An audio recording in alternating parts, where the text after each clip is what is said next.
başa düşən ermənilər köçüb getməyə başladılar. Onlar artıq 70-ci illərdə bir daha başa düşdülər ki, bu ərazilərə onlar gəlmədilər və hətta abidədə qoymuşdular və heç şübhəsiz Dağlıq Qarabağ siyasətində Heydər Əliyev bir milli tarazlığı gözləyirdi, milli münasibətlərin normal qurulmasına çalışırdı və eyni zamanda Dağlıq Qarabağın Azərbaycanla inteqrasiya olunmasında müstəsna rol oynadı.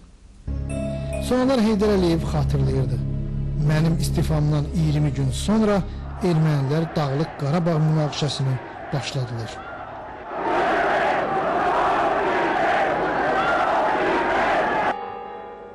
Kremldə eyni zamanda Rusiyanın hərbi, siyasi və təhlükəsizlik elitasında Azərbaycanı müdafiə edəcək kimsə yox idi. Kreml susur, Moskva Azərbaycanlıların göz yaşına inanmırdı.